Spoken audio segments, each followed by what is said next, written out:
ఏమంటున్నారంటే కేంద్రం అమానవీయంగా వ్యవహరిస్తోంది, మావోయిస్టులతో చర్చలకు నో చెప్పడం అన్యాయం, పౌర సమాజ మౌనం ప్రమాదం. ప్రొఫెసర్ హరగోపాల్. ఇప్పుడు పౌర సమాజం ఎందుకు మౌనంగా ఉంది? ఇక్కడ 2-3 యాంగిల్స్ ఉన్నాయి. పౌర సమాజము ఈ రకంగా ఏరిపారేస్తుంటే ఎందుకు మౌనంగా ఉంది? రోడ్ల మీదకి వచ్చి ఆందోళన ఎందుకు చేయట్లేదు? ఈ ఆపరేషన్ కగార్ నాపాలి, మావోయిస్టులతో నక్సలైట్లతో శాంతి చర్చలు జరపాలి అని.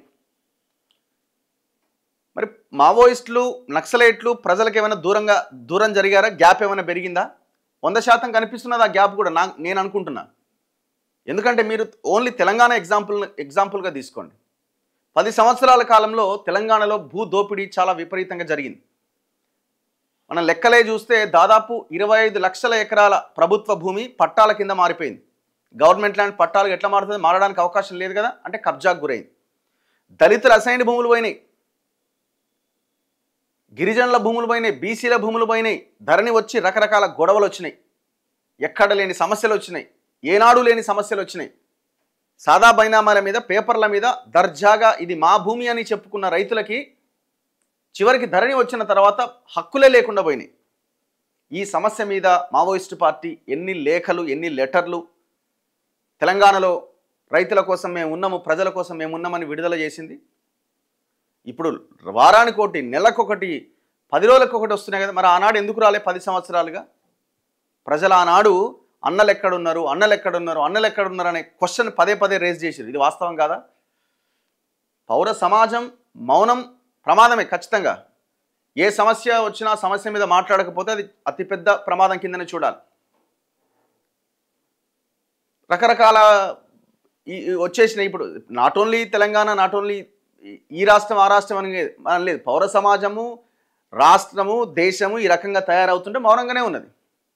ఎందుకు ప్రశ్నిస్తలేం, ఎందుకు మాట్లాడలేమంటే రకరకాల కారణాలు ఉండే మనం విశ్లేషించుకుంటూ పోతే. ఒకప్పటి సిచ్యువేషన్ ఇప్పుడు లేదు.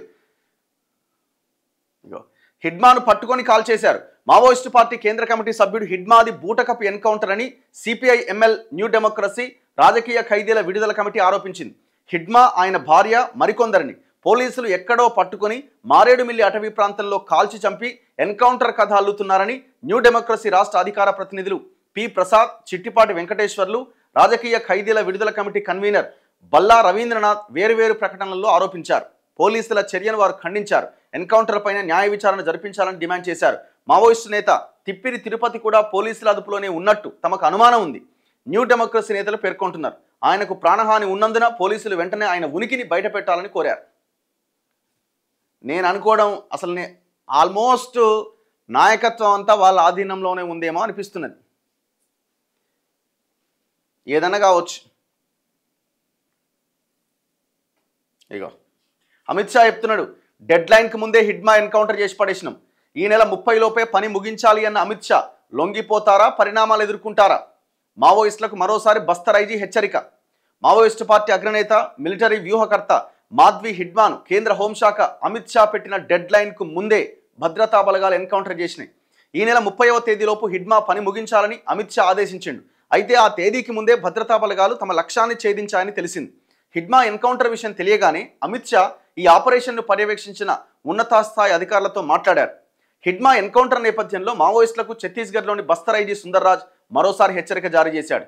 లొంగిపోవడం లేదా తీవ్ర పరిణామాలు ఎదుర్కోవడం తప్ప మావోయిస్టులకు మరో దారి లేదు అని స్పష్టం చేశారు.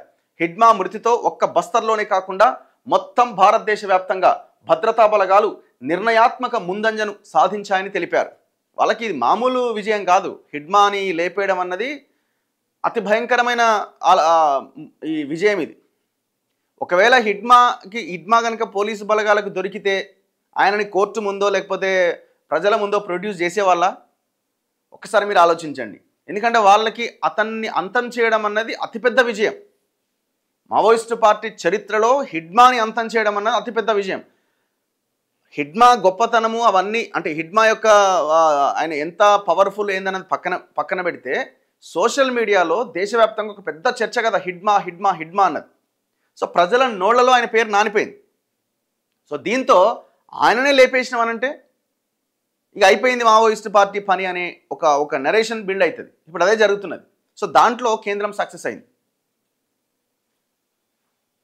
మీరు డెడ్ లైన్ దేనికి డెడ్ లైన్ పెట్టాలా? హిడ్మా ఎన్కౌంటర్కో మావోయిస్ట్ పార్టీ అంతానికో ఇంకేవాడి అంతానికో డెడ్లైన్ కాదు పెట్టాల్సింది. ఈ దేశంలో పేదరికానికి డెడ్లైన్ పెట్టండి. 2027 కల్లా పేదరికాన్ని నిర్మూలిస్తామని చెప్పండి. ఇంకొక 10 ఏళ్ళ టైం తీసుకోండి. ఇప్పటికే 10 ఏళ్ళు దాటింది మీ అధికారం. ఈ దేశంలో అణచివేత లేని రాజ్యాన్ని మేము నిర్మిస్తామని చెప్పండి. సో దానికి ఒక డెడ్లైన్ పెట్టండి. ఈ దేశంలో ఎడ్యుకేషన్, హెల్త్ ఏ పరిస్థితిలో ఉన్నాయి, ప్రజలు ఎంత ఖర్చు పెడుతున్నారు, దాని మీద స్టాటిస్టిక్స్ వస్తున్నాయి కదా, లెక్కలు వస్తున్నాయి కదా. ఒక కుటుంబము వైద్యం మీద ఖర్చు పెడుతున్నది ఎంత? దాదాపు 30,000 నుంచి 50,000 రూపాయలు ప్రతి సంవత్సరం యావరేజ్గా ఒక కుటుంబం ఖర్చు పెడుతున్నది. దానికి ఒక డెడ్లైన్ పెట్టుకోండి. ప్రభుత్వ వైద్యాన్ని మేము అందిస్తామని. ఆ డెడ్లైన్ కనబడతలేవు. ఇప్పుడు మావోయిస్టులను మొత్తం లేకుండా చేస్తారు. ఏం జరుగుతుంది? ప్రజలకు జరిగే మేలేంది? అందులో మొత్తం లేకుండా చేస్తారు. ప్రజలకు జరిగే మేలేంది? హిడ్మా అంతం చరిత్రాత్మక విజయం. బీజేపీ నక్సలిజానికి వ్యతిరేకంగా మోదీ సర్కార్ చేపట్టిన పోరాటంలో హిడ్మా అంతం ఒక చరిత్రాత్మక విజయమని బీజేపీ అభివర్ణించింది. వచ్చే ఏడాది మార్చి 31 నాటికి వామపక్ష తీవ్రవాదం నుంచి దేశం పూర్తిగా విముక్తి అవ్వడం తథ్యమని పేర్కొంది. దశాబ్దాలుగా హింసను, భయాందోళనను వ్యాపింపజేస్తున్న హిడ్మాను భద్రతా బలగాలు పక్కా ప్రణాళిక, సాహసోపేతమైన ఆపరేషన్ ద్వారా అంతమొందించాయి. ప్రధానమంత్రి మోదీ పటిష్ట నాయకత్వం, హోంమంత్రి అమిత్ షా విధానాల ద్వారా దేశం నక్సల్ విముక్తం దిశగా స్థిరంగా పురోగమిస్తోంది. 2026 మార్చి 31 నాటికి భారతదేశం తప్పకుండా నక్సలిజం నుంచి పూర్తిగా విముక్తి అవుతుందని పేర్కొన్నారు. మీరు కొన్నింటికి ఆన్సర్ చెప్పాలి. ఈ దేశంలో 5th షెడ్యూల్ అనేది ఒకటి ఉన్నది. ఆ 5th షెడ్యూల్లో ఉన్న హక్కులు ఆదివాసీలకి వర్తింపజేసేలా మేము ఇంకా బలంగా పనిచేస్తామని చెప్పగలుగుతున్నారా? చెప్పట్లే. ఆ భూమి మాదే, గిరిజనులదే అని మీరు చెప్పగలుగుతారా? చెప్పలేరు. మరి ఇవన్నీ ఎందుకు చెప్పలేరు? మొత్తం నక్సలిజం అంతమైన తర్వాత ఆ అడవి, ఆ పరిసర ప్రాంతాలు మన చేతిలో, మన ప్రజల చేతిలో, ఆ గిరిజనుల చేతిలో, ఆదివాసీల చేతిలో ఉండవు. రాసి పెట్టుకోండి. జరగబోయేది అదే. ఇప్పుడు ఇంత చర్చ నడుస్తుంది కదా, ఒక వర్గం అంతా ఏమంటుంది, మొత్తం ఆదివాసీల కోసము, ఆదివాసీలు ఉన్నటువంటి ఆ భూమి కోసమే ఈ మావోయిస్టులను అంతం చేసే కుట్ర జరుగుతుందని అంటున్నారు. వాళ్ళకు ఒక క్లారిటీ ఇవ్వచ్చు కదా. లేదు మేము ఆ భూమి జోలికి పోం, అది ఆదివాసీలు వాళ్ళ బతుకుతారు, వాళ్ళకి ఇంకా మెరుగైనటువంటి జీవనాన్ని మేము ఇస్తాం, స్కూళ్ళు కడతాం, హాస్పిటళ్ళు కడతాం, మంచి సౌకర్యాలు మేము కల్పిస్తాం, ఏ కార్పొరేట్కి మేము ఆ భూమిని కట్టబెట్టము, అడవిని కట్టబెట్టమని ఒక్క స్టేట్మెంట్ అయినా వస్తుందా? నాట్ ఈవెన్ సింగిల్ స్టేట్మెంట్ రాదు. మావోయిస్టులు, అర్బన్ నక్సల్స్ మాటలు నమ్మొద్దు. మీ అందరి చావుకు వాళ్లే అసలు కారకులట బండి సంజయ్. మీ చావుకు అర్బన్ నక్సల్సే కారకులు. ఏ పార్టీ అధికారంలో ఉన్నా పైరవీలు చేసుకుంటూ ఆస్తులు కూడగట్టుకొని కార్లలో తిరుగుతున్న అర్బన్ నక్సల్స్ మాయలో పడి ప్రాణాలు కోల్పోవద్దని కేంద్ర హోంశాఖ సహాయ మంత్రి బండి సంజయ్ మావోయిస్టులకు సూచించారు. ఈయనది ఒక లెక్క.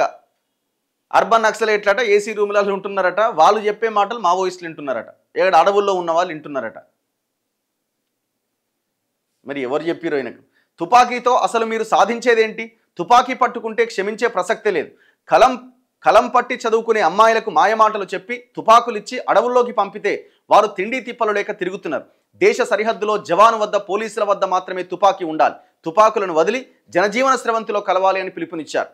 ఇప్పుడు ఏసీ రూముల్లో తిరుగుతున్నారు కొంతమంది అని చెప్తున్నారు. ఈ దేశంలో రాజకీయ నాయకులు సంపాదన కంటే వేరే ఎవడి సంపాదన ఎక్కువగా ఉంది చెప్పండి? ఎవడు ఎంతెంత పెద్ద పెద్ద కార్లలో తిరుగుతున్నాడు? పొలిటికల్ లీడర్లు, పెద్ద ఆ పొలిటికల్ లీడర్ల అండదండలతో వ్యాపారం చేస్తున్న పెద్ద బిజినెస్ మ్యాన్స్ తప్ప ఎవడు తిరుగుతున్నాడు? ఇప్పుడు బండి సంజయ్ గారు చెప్పాలి, ఈ దేశంలో సంపద ఎవరి చేతిలో ఉంది? ఈ దేశంలో సంపద ఎవరి చేతిలో ఉంది? గుప్పెడు మంది పొలిటికల్ లీడర్లు, కార్పొరేట్ల చేతిలో ఈ దేశ సంపద ఉన్నది. 90% సంపద మీ చేతిలో ఉంది, 10% సంపద అందరి ప్రజల చేతిలో ఉంది. మరి దీన్ని దేశం అందామా, అభివృద్ధి అందామా?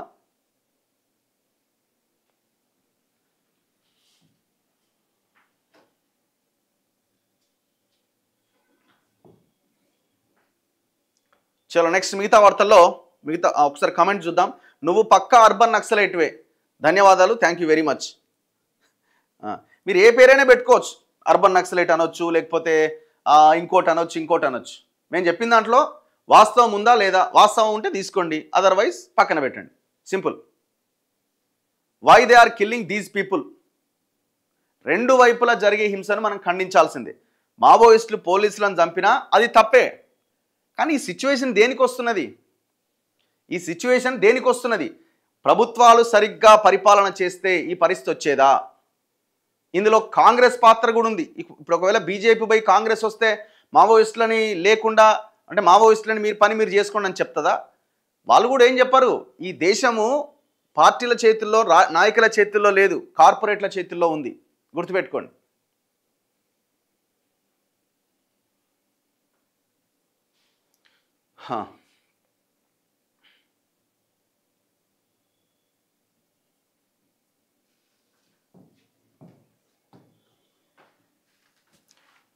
మీరు చెప్పింది కరెక్ట్ రఘు అన్న. సంక్షేమ హాస్టల్స్లో డబ్బులు పడట్లే. మావోయిస్టుల కన్నా పొలిటీషియన్స్ డేంజర్ కదా. మరి అది చెప్పరు ఎవరు? అందరు పొలిటీషియన్స్ కాదు, మెజారిటీ పొలిటీషియన్స్ అంటున్నాం మనం. ప్రతి దాంట్లో మంచి ఉంటుంది, చెడు ఉంటుంది.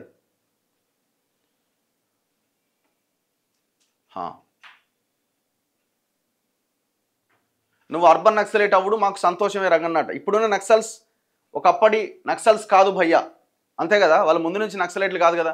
అడవిలో ఉండే చనిపోయే బదులు జనజీవన స్రవంతిలో కలవాలి. మేము కూడా ఇదే పాయింట్ చెప్తున్నాం. మా లైన్ కూడా ఇదే. మేమేమి అడవుల్లో ఉండి కొట్లాడండి అని చెప్పట్లే. మీరు ఇంక అక్కడ కొట్లాడడం అనేది ఇంపాసిబుల్. అది సాధ్యం కాదు. అది టెక్నాలజీ పెరిగింది, ప్రభుత్వం చాలా ఇదిగా ఉన్నది. దీంతో మీరు అక్కడ ఉండి మీరు రాజ్యాన్ని సాధించాలి అని అన్నది ఇంపాసిబుల్. అది సో కాబట్టి ప్రజా జీవితంలోకి వచ్చి సమస్యల మీద పోరాటం చేసే ప్రయత్నం చేయండి. అడవిలో ఉండి మీరు ప్రాణాలకి తెగించినటువంటి, ప్రాణాలను త్యాగం చేసిన, కుటుంబాలను త్యాగం చేసిన మీరు అదే జనజీవన స్రవంతిలో ఉండి, ప్రజల్లో ఉండి, అదే త్యాగాన్ని ప్రజల్లో ఉండి చేయండి. ఎంతో కొంత ఒక ఆల్టర్నేట్ క్రియేట్ అవ్వడానికి అవకాశం ఉంటుంది కదా.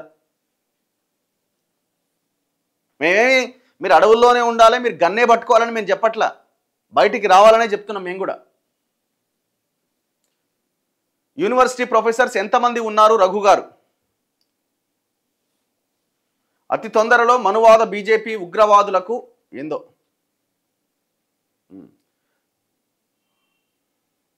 అన్న 70 సంవత్సరాల్లో కాంగ్రెస్ దేశాన్ని ఏం చేసింది చూసాం.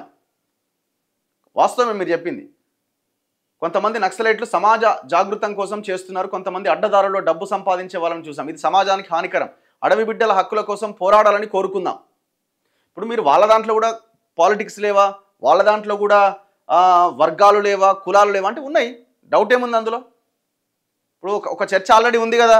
మొత్తం అగ్ర నాయకులంతా కూడా పెద్ద పెద్ద కమ్యూనిటీకి సంబంధించిన వాళ్ళు ఉన్నారు, ఎస్సీ ఎస్టీ బీసీలే నష్టపోయారని. అది కూడా వాస్తవమే, డౌట్ ఏముంది అందులో? కాదనడానికి ఏం లేదు.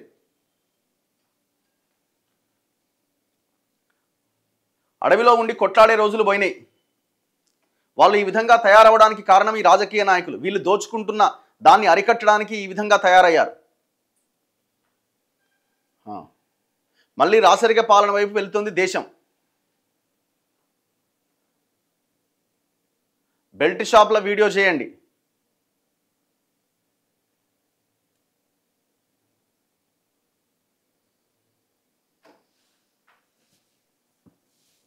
చలో